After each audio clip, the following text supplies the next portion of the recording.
Bienvenue dans l'étude que nous avons fait dans l'Évangile selon Jean dans une perspective apologétique. Jusqu'ici, nous n'en prologue Jean, c'est-à-dire dans l'introduction que Jean a fait, et nous avons que Jean a commencé par présenter l'éternité de Jésus-Christ, et lui présenter que Jésus-Christ était là au commencement et il était à la base de tout ça qui était fait. Dans le sens que l'exprimer lui, pas grand rien qui était fait sans lui-même, et toute bagaille était faite avec lui. Jean a continué pour lui dire que lui vini en tant que la lumière du monde, mais les ténèbres ne l'ont point reçu. Mais cependant, Jean continuait pour rendre témoignage à Jean le Baptiste, pour expliquer que Jean t'est venu pour être capable de servir de témoin à la lumière. Cependant, Jean, c'est pas de lumière là que le t'est. Mais cependant, la vie, Jean, t'es tellement la vie qui est consacrée à Dieu, ou j'ai l'impression que Jean t'a quitté lumière, ça a traversé. C'est même Jean lorsque vous regardez la réalité entre le soleil et la lune. La lune, pour qu'on te parle, il n'y a pas de lumière, parce que son étoile qui mourit que lié. Mais cependant, la lumière solaire a reflété sous lui-même, et c'est ça que fait la lune capable d'éclairer le monde les soirs. Et c'est même relation ensemble avec Jésus-Christ, dans le sens que Jean, c'est pas la lumière là, mais lumière, Christ l'a réfléchi sous Jean, et dans ce sens, Jean vient paraître comme un monde qui éclairé. Mais Jean continue pour dire nous que l'apôtre Jean continue pour dire nous que lumière ça que Jésus-Christ représentait, c'est la véritable lumière qui éclaire tout homme, dans le sens que pas un salut n'a aucun autre nom possible et imaginable sous la terre. Le salut, son bagage vous joigne exclusivement en la personne de Jésus-Christ. Mais cependant, il est venu dans le monde là, Jean dit nous que le monde là pas recevoir.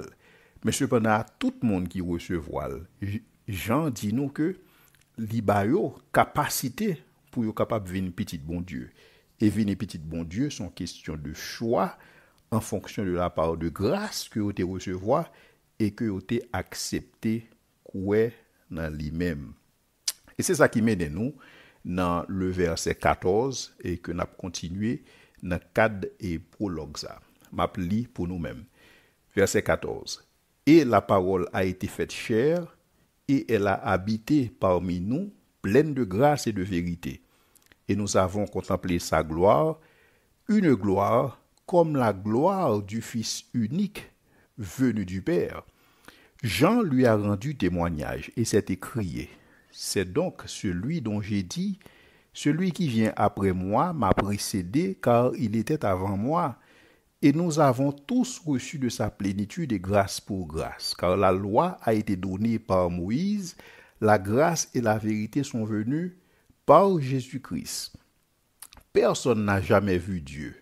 Dieu, le Fils unique, est celui qui l'a fait connaître. Voici le témoignage de Jean lorsque les Juifs envoyèrent de Jérusalem des sacrificateurs et les Lévites pour lui demander, toi, qui es-tu? Alors déjà dans le verset 14, nous voyons que Jean est commencé à présenter que il continue dans même ça que le t'a dit au début, c'est que la parole s'est faite chair. Donc Jean continuait à présenter ce mystère, le mystère de l'incarnation. Côté Jésus-Christ, le logos, il fait le chair, c'est-à-dire que il connaît une condition humble, donc une condition humaine, sans que le pas cesser d'être Dieu. Il pas suspendre bon Dieu pour autant. Non que il pas entrer dans l'humanité pour un temps, dans le sens que qu'on finit ensemble avec Koal, mettez quoi en côté. Non. Dans le moment que m'a parlé, Jésus-Christ, les chita sous trône, et il a même corps que le ressuscité. Donc nous avons homme dans le ciel là. Et c'est ça que fait Jésus-Christ. Il est le médiateur par excellence, en tant que Dieu et en tant qu'homme. Et donc Jean, au lieu que Jean, même Jean avec l'autre disciple, à savoir, même Jean avec l'autre auteur synoptique, à savoir Matthieu, Marc et Luc, qui au même, lorsqu'il a présenté Jésus-Christ, il a commencé avec sa naissance, et pour dire mais comment Jésus-Christ fait, Jean J'ai l'impression Jean te gen l'autre préoccupation. Jean pas parlé de nativité du tout. Il pas parlé de naissance Jésus-Christ du tout. Et pour lui-même, Jean voulait décrire une réalité qui est unique. Et c'est ça que l'a exprimé dans le verset 14. Et la parole a été faite chair et elle a habité parmi nous. Dans le sens que Jean a exprimé l'idée que parole, ça, à savoir le logos, et qui existait de toute éternité, li tout simplement vient habiter et parmi nous. C'est-à-dire que li prend forme humaine et li vient vivre parmi nous. Idée de vient vivre parmi nous, hein, c'est comme si c'est-à-dire le logos li vient établi tente li parmi nous. C'est-à-dire que li vient planter une tente et parmi nous. Nous songeons lorsque sur la montagne de la transfiguration, Pierre te dit Jésus, et Seigneur, il t'a bon pour que nous t'a bâti trois tentes. Une pour Moïse, une pour Élie. C'est même idée. Donc, la parole, elle a habité parmi nous. La parole qui s'est fait chair, il était prend résidence parmi nous. Donc, il était établi tente parmi nous. Et donc, lorsqu'on pense avec parole là qui vient établir résidence c'est même genre lorsque Moïse te recevoir instruction dans mes bons Dieu pour que l'il te construit un tabernacle.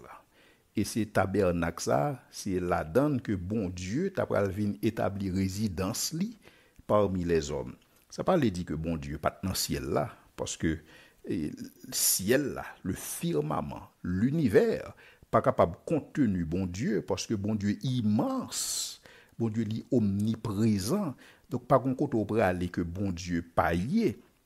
Cependant, bon Dieu capable choisir volontairement que présence li la manifester dans un endroit bien donné, dans un endroit distinct. Bon Dieu capable choisir ça. Comme ça tout, bon Dieu capable choisir que présence li pas manifester en côté. Bon, nous capable faire référence à l'enfer. Ontologiquement, bon Dieu présent dans l'enfer puisque bon Dieu tout partout. Cependant, bon Dieu choisit que présence li pas manifester dans l'enfer. Dans le sens que yon monde qui dans enfer, c'est un monde qui est complètement séparé de Dieu. Pas une relation possible et imaginable bon Dieu par là. Donc il choisit que résidence il choisit que le pape manifeste présence dans zone ça. Mais cependant pour ce qu'il s'agit de ça que bon Dieu t'a commandé à Moïse pour que les enfants d'Israël ils ont fait un tabernacle. Bon Dieu t'a dit que l'a établi résidence dans le tabernacle ça, l'a en dans tabernacle là. Et c'est même Jean Jésus-Christ, ils sont forme de tabernacle et Jésus-Christ dans la chair, ils sont forme de tabernacle côté bon Dieu établi résidence li. Cependant, lorsqu'on regarde les tabernacles là que Moïse t'a fait, bon, ce tabernacle qui fait ensemble avec cuivre, et tabernacle ça, il n'y a pas rien d'extraordinaire au dehors. Mais cependant, lorsque vous regardez en dedans tabernacle ça sont l'autre bagaille. Au dehors, tabernacle là, il fait avec matériaux réguliers. Donc, matériaux qu'on est capable de joindre. Il fait avec cuivre, il fait avec bois, il fait avec l'eau, il fait avec les matériaux que moun est capable de joindre à cette époque pour être capable de faire un tabernacle. Donc, au dehors, il n'y a rien de glorieux. Mais cependant, en dans tabernacle ça, c'est là où voit la gloire Shekinah, c'est là où voit la gloire de Dieu et qui paraît, et c'est même genre avec Jésus-Christ. Jésus-Christ qui c'est tabernacle là, lorsque vous regardez au dehors, lorsque moun yo t'a regardé au dehors, yo pas rien de sérieux. Et c'est peut-être ça Ésaïe t'a même dit dans Ésaïe 53, il n'avait rien pour attirer les regards. Donc même Jean tabernacle là au dehors, il pas de rien pour t'attirer les regards. C'est pas ton bagage qui était plus extraordinaire passer ça. Mais cependant en dedans la gloire de Dieu t'a présidé.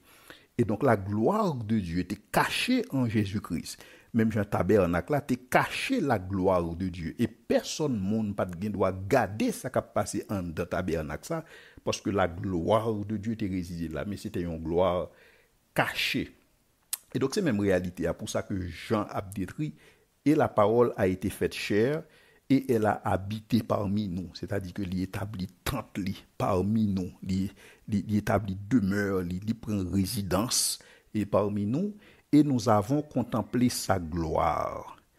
Par contre, est-ce que Jean a fait référence à l'expérience que vous avez fait sous montagne transfiguration? côté yo te ouais Jésus-Christ dans sa gloire, côté yo te ouais une image de ça, ça veut dire le Seigneur glorifié, le Seigneur exalté. Par contre, si c'est expérience ça que Jean a relaté lorsqu'il dit que et nous avons contemplé sa gloire, une gloire comme la gloire du Fils unique venu du Père, ou bien est-ce que Jean a fait référence au fait que il était une opportunité pour te voir le Christ ressuscité, dans le sens que il était une opportunité pour te contempler la gloire du Fils unique venu du Père. Et donc Jean lui fait constat ça et il dit que et la parole a été faite chair, elle a habité parmi nous, pleine de grâce et de vérité. Et ça est extrêmement important parce que l'expression pleine de grâce et de vérité lui exprime l'idée de somme totale révélation divine. C'est-à-dire que bon Dieu lui révèle tête lui de manière complète, de manière totale, de manière définitive, de manière exhaustive en la personne de Jésus-Christ. Donc c'est ça que Jésus-Christ vient pleine de grâce et de vérité. Donc c'est ça que Jésus-Christ a dit, monsieur yo, moun qui ouais yo ouais papa. Donc il est vrai que la gloire t'est cachée, même Jean le dans tabernacle là. Mais cependant Jésus-Christ, il est venu afin de révéler pleinement le Père. Donc dans le sens que pas de personne qui est capable de gagner une idée du Père, pas de personne qui est capable de gagner une connaissance pour ce qu'il s'agit du Père éternel sans que ça pas passer par Jésus-Christ. Sans que Jésus-Christ n'est pas lui faciliter connaissance ça, sans que Jésus-Christ n'est pas lui-même qui baille accès à la lumière ça, parce que Jean te dit, Jean cohérent, il est la véritable lumière qui éclaire tout homme. Donc puisque c'est la véritable lumière qui éclaire tout homme, et donc il te dit, il vient habiter parmi les hommes, pleine de grâce et de vérité, dans le sens que tout le monde est capable d'une opportunité pour être capable d'entendre Jésus-Christ. Et le ça, où tu as une idée de la personne du Père. Mais Jean a continué dans le verset 15, il dit que Jean lui a rendu témoignage. Maintenant, Jean a parlé de Jean le Baptiste, et pas oublier que Jean, l'apôtre Jean, c'est ton disciple Jean-Baptiste que le au début, mais lorsque il vient ouais Jésus-Christ, il naturellement quitté Jean-Baptiste pour la suivre Jésus-Christ. Et ça t'est arrivé plusieurs autres disciples qui étaient capables de quitter Jean-Baptiste, et ça n'a pas dérangé Jean du tout. Même Jean que nous parlons well, puis devant. Donc Jean lui a rendu témoignage, c'est-à-dire Jean le Baptiste, lui a rendu témoignage et s'est écrié. C'est celui dont j'ai dit, celui qui vient après moi m'a précédé, car il était avant moi. Donc Jean le Baptiste, c'est dernier prophète qui te gagne, dernier prophète en son genre. Nous connaissons que dans l'Ancien Testament, dernier prophète là, c'était Malachie. Donc Jean, si même son dernier prophète, selon l'ordre d'Élie, c'est-à-dire il vient dans l'esprit d'Élie, dans le sens pour l'exercer ministère ça, dans l'ordre ça. Donc Jean est capable de dire c'était un dernier prophète et c'est un grand prophète. Pas oublier un prophète, c'est un monde qui a parlé de la parole de Dieu. Un prophète, c'est un messager de Dieu. Et un prophète, c'est pour son représentant que lié pour bon Dieu. Et c'est ça Jean qui est représenté. Mais cependant, Jean, il t'a mettre accent sur deux bagailles concernant le Fils de Dieu. Et c'est ça que l'apôtre Jean t'a souligné comme étant le témoignage de Jean le Baptiste pour ce qui concerne Jésus-Christ.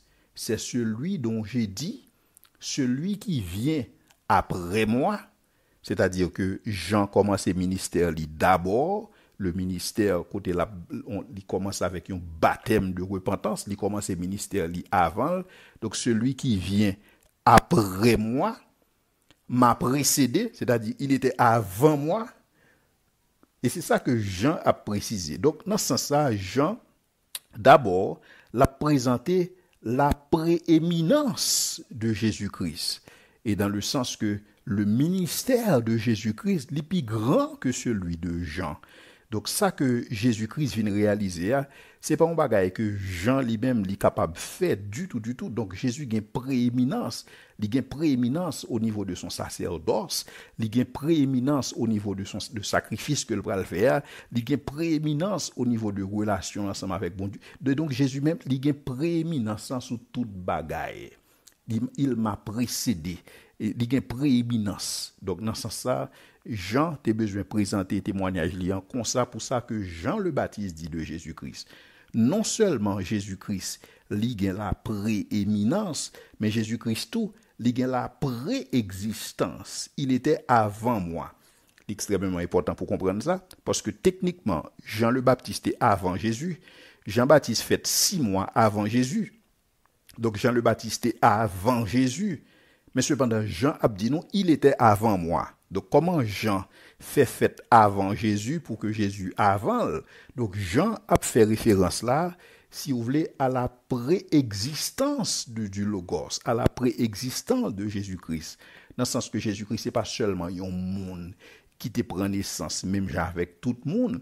Jésus-Christ, il est le Logos incarné. Il est la parole qui s'est faite chair. Si peut-être dans yeux Marie, lorsque Marie a baillé naissance à Jésus-Christ, Marie ouais un nouveau-né, mais pour ce qu'il s'agit du Père céleste, lorsque l'a considéré Jésus-Christ, il ouais dans Jésus-Christ l'ancien des jours, dans le sens que il pas un commencement de vie, il pas un fin de jour, et donc ça c'est Jésus-Christ, c'est l'Éternel. Et donc c'est ça que Jean lui-même l'était réalisé, celui dont j'ai dit, celui qui vient après moi dans le ministère m'a précédé, c'est-à-dire il a la prééminence, car il était avant moi. Donc Jean clair pour ça qui concerne les témoignages là, pour ça qui concerne les témoignages Jean le Baptiste. Mais cependant Jean lui-même il va continuer pour le développer point pâle pour ce qui concerne la personne de Jésus-Christ. Et c'est ça que Jean va l'exprimer dans le verset 16. Il dit que « Et nous avons reçu de sa plénitude et grâce pour grâce. » C'est une belle expression que Jean a utilisée là. Nous avons reçu de sa plénitude et grâce pour grâce. Idée que Jean a transmettre là, lorsque l'a dit nous avons reçu de sa plénitude et grâce pour grâce, l'a parlé de la personne de Jésus-Christ qui en lui-même habitait toute la plénitude de la divinité. Et donc, Jésus-Christ, il a tout pouvoir. Donc, tout pouvoir, ça investi dans Jésus-Christ. Et donc, Jésus-Christ, si vous voulez, il est son rivière de grâce continue. Donc, Jésus-Christ, il est son rivière de grâce abondante. Une grâce qui est infinie, une grâce qui est capable de suffire tout le monde.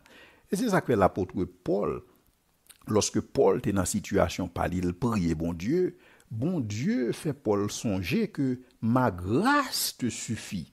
Parce que grâce, bon Dieu, pas capable, pas suffisant, il est extrêmement important pour que nous connaissions une relation que nous gagnons par rapport avec la grâce de Dieu.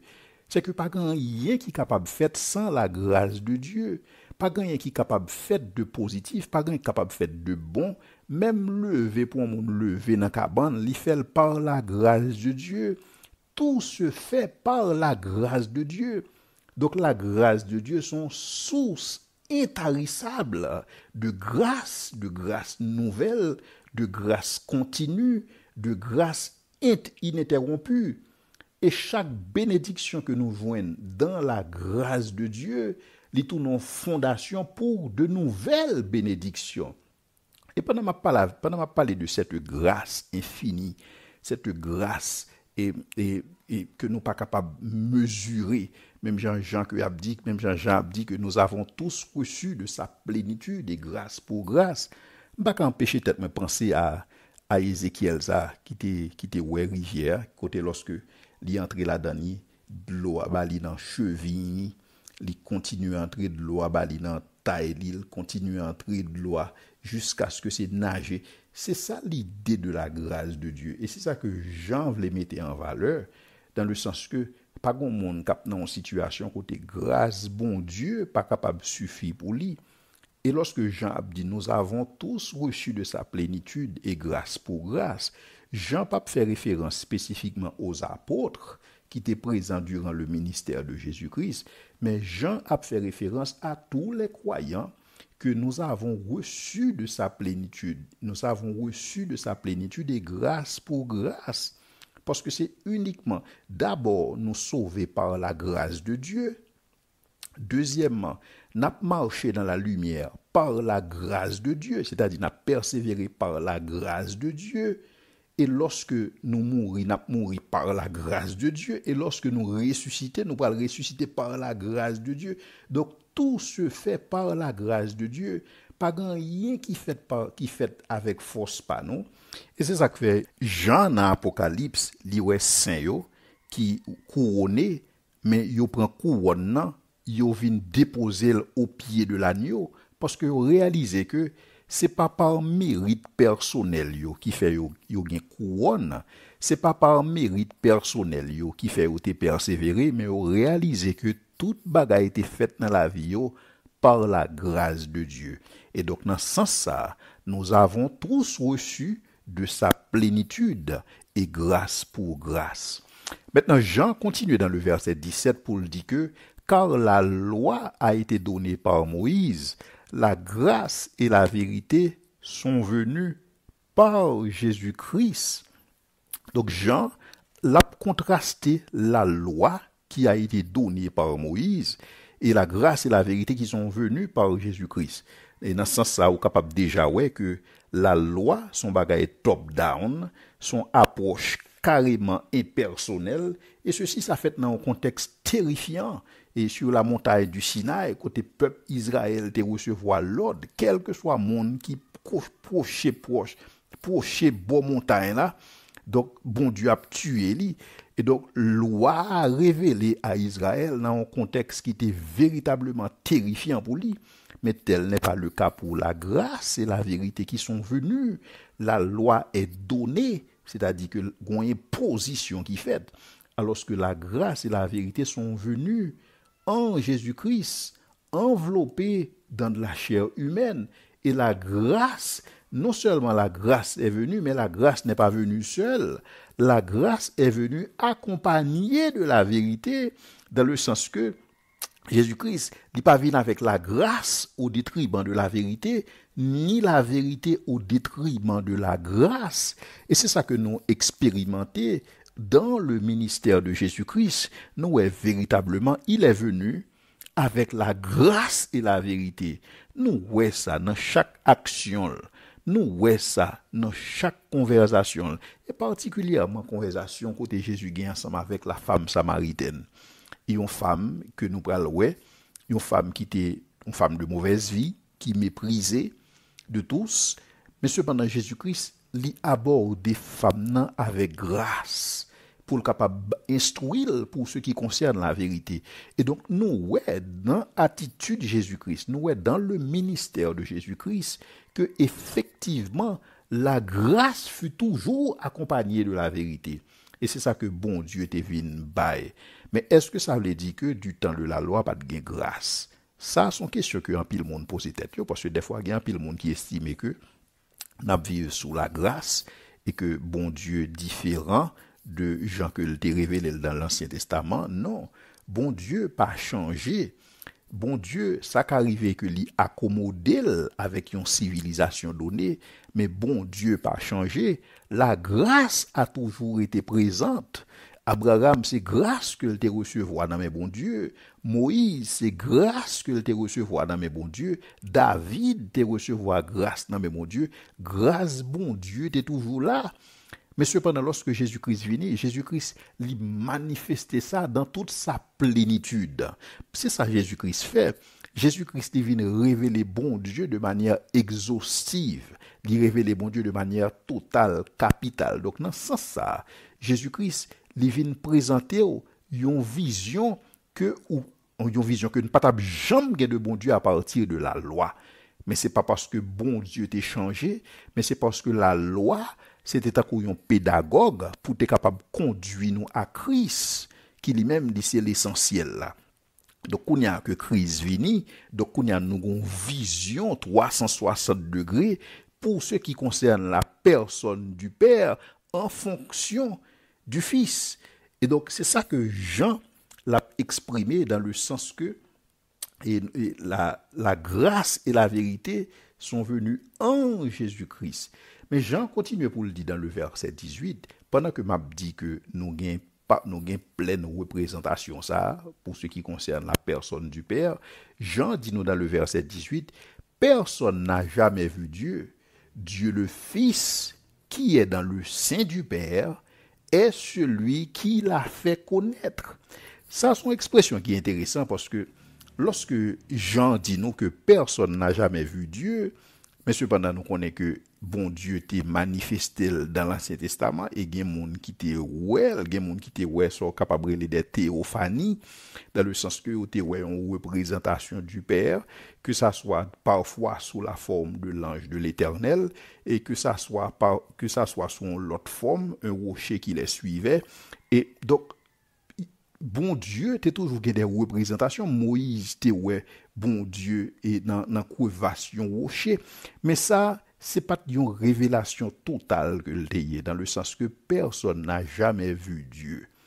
Donc, personne, pas jamais, t'es une opportunité pour ça. Indépendamment de théophanie, indépendamment de type, indépendamment de représentation, pas de personne qui était capable de voir bon Dieu dans sa plénitude.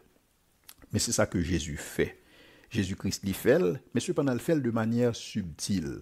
Quoique son représentation pleine et entière de Dieu, mais cependant parce que Jésus-Christ est dans la chair, parce que Jésus-Christ mettait de côté certains attributs de la déité pour être capable d'embrasser l'humanité. Parce que c'est ça, Philippiens dit nous, côté il dit nous que Jésus-Christ n'est pas tout comme un poids à arracher d'être égal avec Dieu, mais il s'est dépouillé. Donc dans ce sens ça, nous pas de chance, nous pas de opportunité. Alors, monde qui était là dans temps Jésus, yo pas de chance pour te voir toute la gloire de Dieu révélée en Jésus-Christ parce que c'est ton gloire cachée, même gens avec tabernacle là, mais cependant, yo te gain opportunité pour te capable voir bon Dieu en Jésus-Christ. Raison simple. Raison qui fait personne pas capable de voir bon Dieu lorsque on appelé dans 1 Timothée 6 le verset 16. Il dit donc que Dieu habite une lumière inaccessible que nul homme n'a vu ni ne peut voir. Si bon Dieu habitait une lumière inaccessible, bon Dieu t'a révélé lumière ça avec nous, n'a mouri, nous pas capable de supporter ça. Et même dans l'Ancien Testament, il y a des gens qui te connaissent lorsque ouais bon Dieu, il a mouru. Tel était le cas de papa Samson. Lorsque papa Samson, il pas même ouais bon Dieu même non, son représentation de Dieu que le ouais, mais il pensait que le bras mourir parce que lui ouais représentation ça de bon Dieu. Et donc Jésus-Christ, il était capable d'exposer nous à cette lumière inaccessible que nul homme n'a vue, mais cependant en Jésus-Christ, dans sa chair, Jésus-Christ dit révéler nous qui est ce bon Dieu y est. Parce que quoi que Jésus-Christ, il n'a jamais cessé d'être Dieu, il a vécu pas plus qu'un simple homme. En sorte que toute réalité que yon monde est capable de connaître, Jésus-Christ te connaît. Et c'est ça que fait dans Hébreu, il dit nous qu'il a été tenté en toutes choses, sans commettre de péché, bien sûr. Donc, dans ce sens-là, Jésus-Christ, il était vive notre humanité de manière pleine et entière. Mais cependant, il n'a jamais cessé d'être Dieu. Nous te connaissons comme un simple homme, mais cependant, il était Dieu. Et la Bible dit nous qu'il fut déclaré fils de Dieu. Personne n'a jamais vu Dieu. Dieu le Fils qui est dans le Père est celui qui l'a fait connaître. Idée que Jésus-Christ est celui qui l'a fait connaître. Alors, mot faire connaître, expression faire connaître là, c'est même les mêmes que nous utilisons pour que nous exprimer l'idée de exégèse. Exégèse, c'est faire connaître en exposant, faire un exégèse. Lorsqu'on fait exégèse d'un texte, on fait connaître texte là, pendant qu'on va exposer texte là. Eh bien, c'est ça que Jésus-Christ représentait. Jésus-Christ, il est l'exégèse du Père. Dans le sens que c'est Jésus-Christ, tel que Jean a dit, Jésus-Christ est celui qui l'a fait connaître. Parce que Jésus-Christ, il est venu pour cela. Il est venu pour nous faire connaître qui est le Père. Et Jésus-Christ fait nous connaître le Père avec autorité, avec puissance et une grande gloire. Et ça, c'est raison qui fait que Jésus-Christ, ministère, il était accompagné de miracles pour être capable d'authentifier son témoignage. Et c'est ça que fait résurrection Jésus-Christ là, son bagage qui est capital pour sceller le fait que Jésus-Christ, il est le Fils de Dieu. Donc, ministère Jésus-Christ, il était accompagné de signes, il était accompagné de prodiges, en sorte que pour nous être capable de connaître véritablement que Jésus-Christ, il est celui qui nous révèle qui est le Père. Et ça, c'est un bagage extraordinaire lorsqu'il dit celui qui est dans le sein du Père. Donc, celui qui est dans le sein du Père est celui qui l'a fait connaître. L'idée que Jésus-Christ est dans le sein du Père, lui exprimer l'intimité et l'éternité. Parce que pour être dans le sein du Père, il faut être éternel. Parce que le Père n'est pas capable de changer, il n'y a pas ombre de variation. Donc, Jésus-Christ, il est dans le sein du Père qui est éternel, il est éternel, mais aussi ça exprime l'idée d'une intimité que Jésus-Christ vient ensemble avec le Père, dans le cadre d'une relation qui continue, dans le cadre d'une relation qui est ininterrompue, même en dépit du fait de l'incarnation. Même lorsqu'il y a une incarnation, Jésus-Christ n'est pas suspend être dans le sein du Père, il n'est pas suspend connecté ensemble avec le Père, il n'est pas suspend Dieu. Pas de division au sein de la Trinité. Donc, lorsque vous appelez prologue ça, que Jean a présenté, Jean, comme si Jean était dit toute bagaille, pour ça qui concernait le Fils. Donc, dans ce sens ça, nous pas besoin de pièce spéculation philosophique concernant le Fils. Toute spéculation philosophique caduque pour ça qui concernait est-ce que le Fils était véritablement un homme, est-ce que le Fils était véritablement Dieu. Jean, dans prologue liant, il présente nous clairement la préexistence, il présente nous clairement l'existence éternelle du Fils de Dieu, l'existence éternelle du Logos, mais cependant le Logos s'est incarné.